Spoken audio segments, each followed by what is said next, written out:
میں ہوں ارشد قریشی اور پروگرام لے کر حاضر ہوں، بولتی ہیں تحریریں۔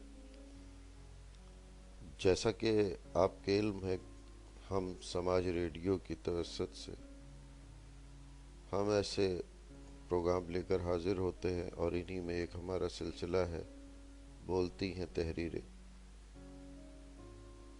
اس میں ہم مختلف اخبار و رسائل، ویب سائٹ، آن لائن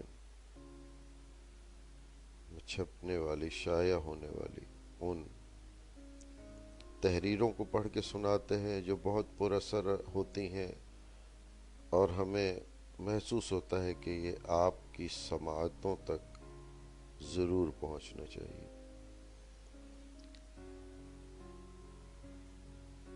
اسی میں ہمیں ہم سماج کو موصول ہونے والی ایک بہت پر اثر تحریر جو آج ہم آپ کی سماعتوں کی نظر کرتے ہیں۔ سامعین کرام، یہ وہ تحریر جسے آپ پڑھتے ہوئے، سنتے ہوئے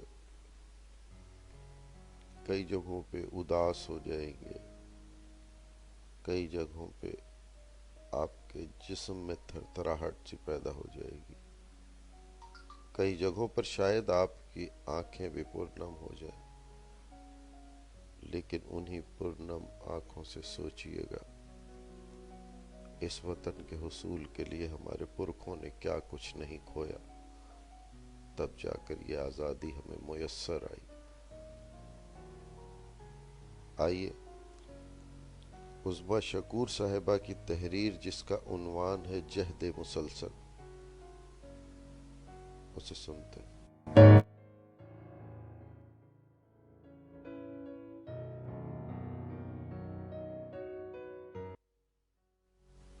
لکھتی ہے، ہاتھوں کی کٹوری میں تھوڑی ٹکائے میں پوری توجہ کے ساتھ ابا جی کی باتیں سن رہی تھی،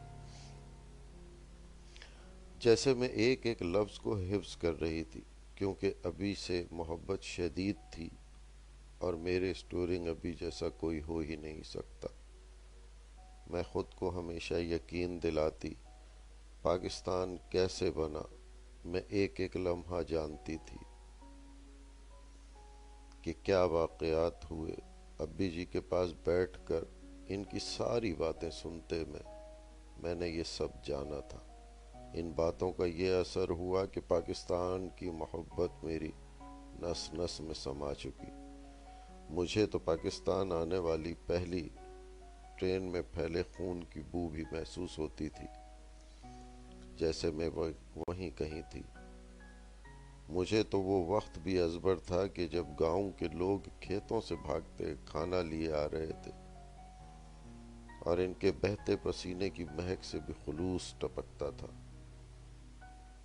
میرے ابی جان کی سنائی کہانیوں میں اس طرح سے گم ہوتی کہ جیسے میں وہیں کہیں اپنی گڑیا گود میں لیے موجود ہوں، اور جب سکھوں نے مسلمانوں کے گھروں پر حملہ کیا اور قتل و غارت کی، وہ چیخ و پکار اب تک میرے کانوں میں گونجتی ہے۔ میں تو منہ میں انگوٹھا لیے وہیں کہیں تھی۔ ابی جان نے اتنی محبت سے سب کچھ سنایا تھا کہ میری رگ رگ میں وہ درد تھا جو پاکستان بناتے میرے اپنے سہ چکے تھے۔ میری سماعتوں میں اب تک وہ لفظ گونج رہے تھے کہ جب سکھوں کے حملے کے وقت گھر کے مردوں نے گرجدار آواز میں کہا تھا کہ گھر کی عورتیں کنویں میں چھلانگ لگا دیں، کیونکہ اب ہمارے بس سے باہر ہے، سکھ گھروں میں گھس گئے ہیں۔ اور میرے ابی جی اپنی مومانی کو دیکھ رہے تھے کہ اب انہیں کس کنویں میں پھینکیں گے، اور مومانی تھر تھر کانپ رہی تھی کہ جانے اب کیا ہوگا۔ میری تو ہتھیلیاں لکھتے لکھتے بھیگی جاتی ہیں۔ ان سب نے کیسے سہا ہوگا سب، اور پھر چند گھنٹے تک خطرہ ٹلا۔ کہا گیا عورتیں محفوظ ہیں۔ مدد کے لیے پنجاب ریجمنٹ کے جوان آ گئے تھے۔ میری بھیگی پلکوں کے سامنے ہی تو ہے سارا منظر، اندر، بہت اندر تک جیسے چیخیں بلند ہو رہی تھیں، اور میں نے کانوں کو بہت زور سے دونوں ہاتھوں سے بند کر لیا تھا کہ یہ چیخیں میری جان نکال رہی تھیں۔ ابی جان میری ایسی کیفیت دیکھ کر کچھ دیر کو رک گئے تھے اور بالکل چپ مجھے دیکھ رہے تھے۔ میں نے اپنے آنسو صاف کیے تو بولے، بیٹا اگر ایسے ہی حالات رہے تو زندگی کی سختیاں کیسے برداشت کرو گی؟ چٹان جیسا حوصلہ چاہیے اس احساس سے آری دنیا میں جینے کے لیے۔ جی، میں اس قدر ہی کہہ پائی تھی۔ ابھی جی آپ سنائیں، مجھے سب جاننا ہے کہ پاکستان کیسے حاصل کیا ہم نے۔ پانی کا گلاس ہاتھ میں لیے ابی جان کی آواز پھر سے کمرے کی خاموشی توڑتی ہوئی سماعتوں سے ٹکرائی۔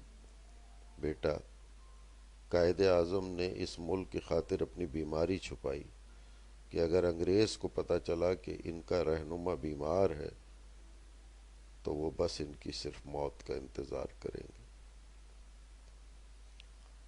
ابھی جان جی امرتسر میں اوویوں والی گلی کے ساتھ ہی لوگھڑ میں اپنے ماموں ممانی کے ساتھ رہا کرتے تھے۔ ان دنوں دادا جان اور دادو جی کے درمیان اختلافات کے باعث ابی جان اپنے ننیال میں تھے۔ امرتسر میں ہی ابی جان کے تایا جان نبی بخش بھی رہائش پذیر تھے۔ ان کی خاصی جان پہچان تھی امرتسر میں۔ ان کا خیال تھا کہ اب ہمیں اس علاقے سے نکل جانا چاہیے کیونکہ سکھ سکون نہ لینے دیتے تھے۔ یہی سوچ کر انہوں نے اپنے دوست رام کشن سے بات کی جو کہ ہندو تھا اور پولیس میں تھا۔ وہی اپنی گاڑی لایا ہمیں یہاں سے نکالنے کے لیے۔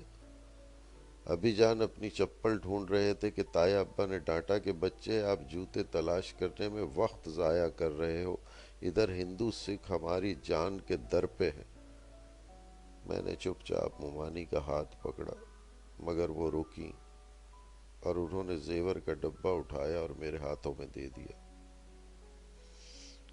ابھی ہم باہر ہی نکلے تھے کہ فائرنگ ہو گئی۔ گولی تایا ابو کو چھوتے ہوئے گزر گئی۔ تایا جی زمین پر گر گئے۔ ابھی جان نے تایا جی کو کہا اٹھیں، کوئی گولی نہیں لگی۔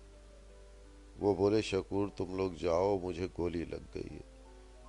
ابھی جان حیران ہوئے، تایا جی آپ کو گولی نہیں لگی، میرا سہارا لے کر اٹھیں، آپ بالکل ٹھیک ہیں۔ اور ہم سب تقریباً بھاگتے ہوئے اس جیپ میں سوار ہوئے اور جیپ روانہ ہو گئی۔ آگے سفر کرتے کسی نے گاڑی نہیں روکی کیونکہ پولیس کی گاڑی تھی۔ ابھی جان کی آنکھوں میں آنسو تھے، اپنے ہاتھوں سے پالا وہ مرغ یاد آ رہا تھا۔ انہوں نے اپنی آنکھیں رگڑ رگڑ کر صاف کی ورنہ تایا جی کی ڈانٹ پڑ جاتی۔ عجیب سما تھا، سناٹا تھا، لوگ گھروں میں چھپے بیٹھے تھے جیسے باہر آئے تو مار دیے جائیں گے۔ موت چاروں طرف گھوم رہی تھی۔ راستہ بہت ہی ہیبت ناک تھا، جا بجا عورتوں کی لاشیں بکھری پڑی تھیں۔ تیز ہوا کے جھونکے جب ان عورتوں کے برقعے اڑاتے تو گویا ایسا لگتا جیسے دل اس کربناک منظر کو دیکھ کر پسلیاں توڑ کر باہر آ جائے گا۔ ابھی جان بتاتے ہوئے رو پڑے۔ ابھی جان کو میں نے پہلی بار روتے دیکھا تھا۔ آخر وہ گاڑی ان سب کو بحفاظت اسٹیشن تک لے آئی۔ یہاں کے مناظر بھی خوف زدہ کرنے کو کافی تھے۔ جیسے تیسے کر کے ٹرین میں سب سوار ہوئے۔ جگہ جگہ لاشیں، خون کی بو سانس بند کر رہی تھی، مگر ان سب حالات کے باوجود دل اندر ہی اندر حوصلہ دے رہا تھا کہ اپنے وطن جا رہے ہیں، سب ٹھیک ہو جائے گا۔ چہرے پر خوشی اور غم کے ملے جلے تاثرات لیے ابھی جان اور سب گھر والے ٹرین میں بیٹھ گئے۔ ابھی ٹرین کچھ ہی دور چلی تھی کہ سکھوں نے پھر سے حملہ کر دیا۔ ان لوگوں نے نہتے مسلمانوں کو مال غنیمت سمجھا، بہت سی عورتوں کو گھسیٹتے ہوئے لے گئے۔ لوگ کلمہ طیبہ کا ورد کر رہے تھے، مگر برا وقت تھا کہ ٹل ہی نہیں رہا تھا۔ ابھی جان سیٹوں کے نیچے چھپے بیٹھے تھے اور عورتوں کے اوپر جو ہاتھوں میں سامان تھا ڈال دیا تھا تاکہ دشمن کی نظر نہ پڑے۔ کلمہ پاک کے اثر سے یہ لوگ ٹلے اور پوری ٹرین رفتار سے دوڑنا شروع ہو گئی۔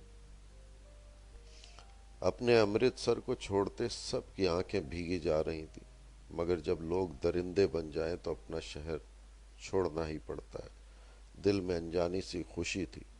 ٹرین اب کسی گاؤں میں داخل ہو رہی تھی۔ دور کھیتوں سے لوگ ہاتھوں میں کھانا لیے دوڑے چلے آ رہے تھے۔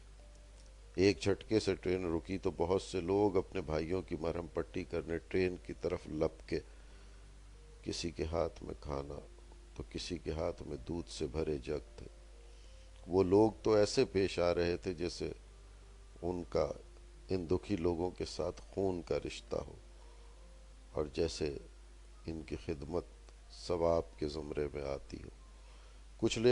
کچھ لوگ ٹرین سے دھیرے دھیرے اتر رہے تھے اور اپنی پاک سرزمین پر قدم پڑتے ہی ان کی جبین سجدے میں جانے کو بے قرار تھی۔ کچھ لوگوں کی چیخ و پکار نے ماحول کو سوگوار بنا رکھا تھا کہ وہ ان کو رو رہے تھے کہ جن کے لاشیں سنگ لے آئے تھے اپنی زمین میں دفن کرنے کو، اور بہت سے لوگ تو کھلی فضا میں یوں لمبے لمبے سانس لے رہے تھے گویا کہ جیسے خود کو یقین دلا رہے ہوں کہ وہ اب آزاد ہیں، اور بہت سے تو کھانے پہ یوں ٹوٹ پڑے تھے کہ جیسے برسوں سے بھوکے پیاس نڈھال ہوں۔ عجب سما تھا۔ خوشی اور حیرت کے جذبات لیے ہم آگے بڑھے۔ بے جان جسم میں جیسے نئی خوشی پا کر طاقت آ گئی ہو۔ آسمان کیوں جھومتا دکھتا تھا، ہوا میں یہ کیسا سرور تھا، اور یہ پھول کیوں مسکاتے نظر آتے تھے، اور یہ بادلوں کی گھٹا میں رنگ کیوں نظر آتے تھے۔ آنکھیں رگڑ رگڑ کر دیکھا تب بھی وہی سما دکھا۔ آہ، اچھا تو یہ اپنے وطن کی خوشی ہے جو چاروں اور رقص کرتی دکھائی دے رہی ہے۔ تایا ابا کے ڈانٹنے پر خیال جیسے پھر سے اڑ گئے، مگر ننھے ذہن میں سوچوں کے جال بننا نہیں رکے۔ زمین پر یوں اکڑ اکڑ کر چلے جیسے خود کو یقین دلایا جا رہا تھا اب کوئی ٹوکنے والا نہیں۔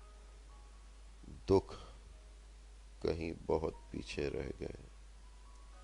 اللہ کا وعدہ سچا ہوا، پاک لوگوں کے رہنے کی جگہ پاکستان بن گیا، اور واقعی ہر مشکل کے بعد آسانی ہے۔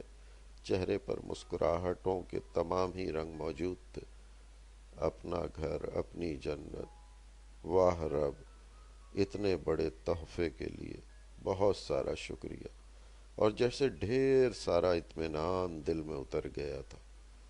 ہوا گنگناتی کانوں میں رس گھول رہی تھی۔ رب سلامت رکھے تا قیامت اس پیارے گھر پاکستان کو کہ بہت سی جانیں واری ہیں اس سرزمین پر۔ پاکستان زندہ باد۔ ہم لاہور کی تنگ گلیوں سے گزر رہے تھے، جڑے جڑے قدیم گھر، گلیاں مگر پکی، بڑے بڑے سے تالے لٹک رہے تھے۔ ایک گھر کا تالا توڑ کر ہم اندر آ گئے۔ بہت بڑا گھر۔ ہندو اپنا ڈھیر سا سامان چھوڑ گئے تھے اور سارا دن گھر کی صفائی ستھرائی میں گزرا۔ اب جو مغرب کی اذان ہوئی خوف کے سائے لہرانے لگے۔ ابا جان گھر سے نکلے اور تایا جان کی فیملی کو بھی لے کر آ گئے۔ کہنے لگے اکٹھے رہیں گے، سب خوف زدہ ہیں۔ کمروں میں آتش دان بنے تھے اور کئی بت کی مورتیاں بھی دکھائی دے رہی تھیں۔ مطلب وہ لوگ اپنے بھگوان کو بھی چھوڑ گئے تھے۔ سوچتے ہوئے چہرے پر مسکراہٹ بکھر گئی۔ زندگی میں جیسے سکون آ گیا۔ پاکستان دل تھا، پاکستان جان تھی، مگر بہت سے بچھڑے لوگ یاد آتے تو آنکھیں بھیگ بھیگ جاتی۔ زندگی اپنے سفر پر رواں دواں تھی، گزرتا وقت بہت سی خوشیاں اپنے ساتھ ہی لے گیا۔ ابی جان جی پاکستان کی کہانیاں سناتے سناتے اس دنیا سے چلے گئے۔ روح میں اتر گیا یہ دکھ، کبھی تصور میں نہیں تھا کہ ابی جان نہیں رہیں گے۔ جب بھی میں خوفزدہ ہوتی ملکی حالات کی وجہ سے تو ابی جان کہتے بیٹا پاکستان کو کچھ نہیں ہو سکتا، یہ سلامت رہے گا، یہاں بہت سے بزرگ ہیں اور ان کی دعائیں ہیں۔ اور بالکل مجھے یقین ہے ابی جان کی باتوں پر، اللہ انہیں جنت الفردوس میں جگہ دے اور پاکستان کی حفاظت فرمائے، آمین ثم آمین۔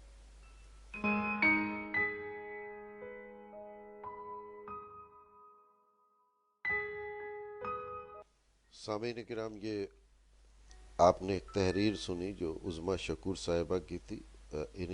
اس تحریر کے ساتھ میں آپ سے اجازت چاہوں گا، انشاءاللہ تعالی بہت جلد کسی دوسری تحریر کے ساتھ حاضر ہوں گا۔ فی امان اللہ۔